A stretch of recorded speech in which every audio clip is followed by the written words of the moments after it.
दवाई का नाम है ग्रेविटी एज मेडिसिन। ये सबसे फास्ट काम करती है। इमरजेंसी मतलब इमीडिएट काम करना चाहिए, तो वो इमरजेंसी मेडिसिन है, वेरी वेरी फास्ट। इसको समझ लेते हैं, 1 ही मिनट लगेगा। जैसे मैं भी खड़ा हूँ तो मेरा हार्ट यहाँ पे है और ये ब्लड को सिर तक ले जा रहा है। आप तो बैठे हैं, तो आप जब बैठे हुए हैं तो आपका हार्ट धरती से ज़्यादा पास में, मेरा हार्ट धरती से थोड़ा ज़्यादा दूर में। तो जितना दूर धरती से होगा हार्ट, उतना आपके हार्ट को ज़्यादा मेहनत करना पड़ेगा ब्लड को यहाँ भेजने में। ये एग्री करते हैं? इसीलिए जब आप खड़े खड़े थक जाते हैं तो क्या बोलते हैं आप? बैठना है। बैठते आपने क्या किया? धरती के करीब हार्ट को ले आए, अब आराम मिल गया। कई बार लोग बैठे बैठे थक जाते हैं तो क्या बोलते हैं? लेटना है। तो जब लेटते हैं तो आपके सारे ऑर्गन एक ही लेवल पे आ गए। अब हार्ट को बहुत मेहनत नहीं करनी पड़ी ब्लड को यहाँ भेजने के लिए, है ना? तो तब आपको आराम मिल जाता है। तो इससे आपको एक बात समझ आ रही होगी कि आपकी हार्ट धरती से कितने ऊपर नीचे है, उस पर निर्भर करता है कि आपको कैसा महसूस हो रहा है ना? आपने गौर किया होगा, बचपन में कभी आपके साथ भी हुआ होगा, अचानक कोई फेंट हो जाता है असेंबली में, याद आ रहा है?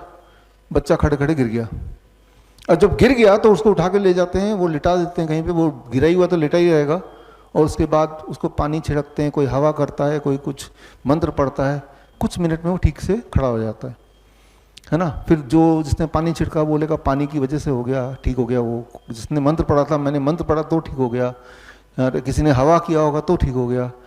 जैसे ही वो उसको लिटाया, उसका हार्ट, उसका लंग, उसका ब्रेन सब एक ही लेवल पे आ गया। तो उसके blood circulation to the head restart हो गया इमीडिएटली। तो 2-3 मिनट के अंदर वो उठ के बैठ जाएगा, है ना? तो ये जो गिर गया वो, दैट इज ए मेडिसिन। वो जो पॉस्चर है गिरने का, दैट इज ए मेडिसिन। अगर जब वो बेहोश हो रहा था, अगर आपने पकड़ के रखा दोनों को, दोनों हाथ से, 2 लोगों ने, और गिरने नहीं दिया, तो अब क्या होगा? वो जो हार्ट ऊपर तक पंप कर नहीं पा रहा है, धीरे धीरे ब्लड नीचे जाएगा, पैरों में इकट्ठा होगा, 20-25 मिनट में वो मर जाएगा। इस बात को समझना होगा, राइट? कि जब हम खड़े हैं, ग्रेविटी ब्लड को नीचे खींच रही है, हार्ट ब्लड को ऊपर ले जा रहा है, ये दोनों के बीच में बैलेंस है। इस बैलेंस की वजह से हम जिंदा हैं। लेकिन अगर आप आज एक्सपेरिमेंट करके देखिए इस लेक्चर के बाद, जिनके पास थोड़ी हिम्मत है, कि ऐसे खड़े होना है, हिलना डुलना नहीं है 20 मिनट तक, धीरे धीरे आपको चक्कर आएंगे। आप देख रहे हैं मैं हिल डुल रहा हूँ, बातचीत कर रहा हूँ, कभी इधर जा रहा हूँ, कभी उधर जा रहा हूँ। अगर मैंने ये डिसाइड किया, जैसे होता नहीं है परेड में होता है कि सावधान, ऐसे ही खड़े रहते हैं। जो लोग ऐसे ही खड़े रहते हैं, आपने देखा होगा बचपन में, जो सिंसियर बच्चे होते हैं ऐसे ही खड़े रहते हैं, वही गिरते हैं। जो तो नॉटी बच्चे होते हैं, जो टीचर की एक बात नहीं मानते, कभी ये छेड़ रहे उधर जा रहे हैं, वो नहीं गिरते कभी। क्यों नहीं गिरते? क्योंकि जब आप पैरों को मूव कर रहे हैं, जैसे मैं कर रहा हूं, तो इस बहाने ये जो काफ मसल्स है, this is called second heart, ये हार्ट को सपोर्ट कर रहा है to pump the blood up, right? जिससे बैलेंस मेंटेन हो रहा है।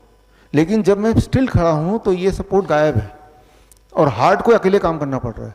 धीरे धीरे धीरे धीरे विद इन फ्यू मिनट्स आपका हार्ट कमजोर पड़ने लगेगा। ग्रेविटी ब्लड को नीचे ज़्यादा ताकत से खींचेगी, यहाँ ब्लड सप्लाई कम हो जाएगा, यहाँ ब्लड सप्लाई ज़्यादा हो जाएगा। अब चक्कर आएंगे और गिर जाएंगे, और गिरते ही इक्वेशन चेंज, सब एक ही लेवल पे आ गया।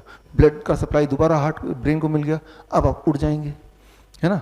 तो ये मैं क्यों समझा रहा हूँ? मैं ये ग्रेविटी के रोल को समझाने के लिए।